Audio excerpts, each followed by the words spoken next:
7 मार्च को अयोध्या में 24 साल के प्रदीप की शादी 22 साल की शिवानी से बहुत धूमधाम से हुई। सारी रस्में खत्म करने के बाद घर वाले बहुत ज्यादा खुश थे, लेकिन 8 मार्च 2025 की सुबह जब उनके कमरे का दरवाजा कई बार ठकठकाने पे नहीं खुला तो दरवाजे को तोड़ा गया और अंदर का मंजर देख परिवार वालों की चीखें निकल गई, उनके पैरों तले जमीन खिसक गई। दूल्हा कमरे में पंखे से लटका हुआ था और दुल्हन की लाश सोफे पे अधनंगी पड़ी थी। ना कोई सुसाइड नोट, ना कोई निशानी। पुलिस भी उलझ कर रह गई कि ये आखिर हुआ क्या। दरअसल प्रदीप और शिवानी की शादी अक्टूबर 2024 में तय हुई और उसके बाद इन दोनों के बीच कई घंटों तक बात होती थी और घर वालों के अनुसार ये दोनों एक दूसरे से बहुत प्यार करते थे। लेकिन जब पुलिस इन्वेस्टिगेशन चालू हुई तो इन दोनों के शवों को पोस्टमार्टम के लिए भेजा गया। अब जैसे ही पोस्टमार्टम की रिपोर्ट आई तो एक चौंकाने वाला सच सामने आया कि उस रात प्रदीप ने जब शिवानी को मारा उससे पहले उन दोनों के बीच एक बार संबंध भी बन चुके थे। इस कहानी का सबसे अविश्वसनीय पहलू अब सामने आने वाला था। पुलिस की तफ्तीश में ये बात सामने आई कि उस रात प्रदीप को किसी का मैसेज आया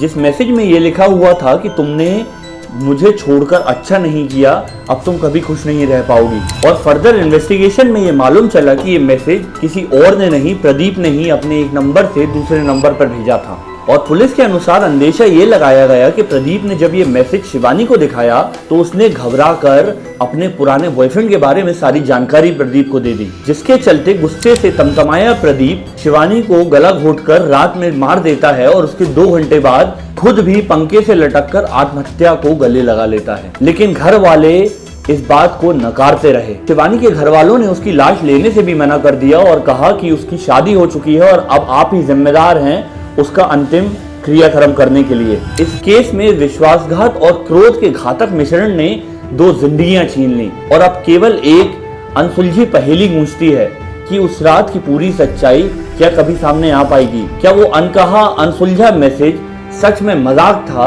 या उसके पीछे कुछ बहुत बड़ा राज छुपा हुआ था। क्या सच में ये सब शिवानी की अतीत के वजह से हुआ या इसमें घर वालों का भी कोई अलग सा पहलू छुपा हुआ है। आप इस मामले में क्या मानते हैं, कमेंट सेक्शन में जरूर बताएं।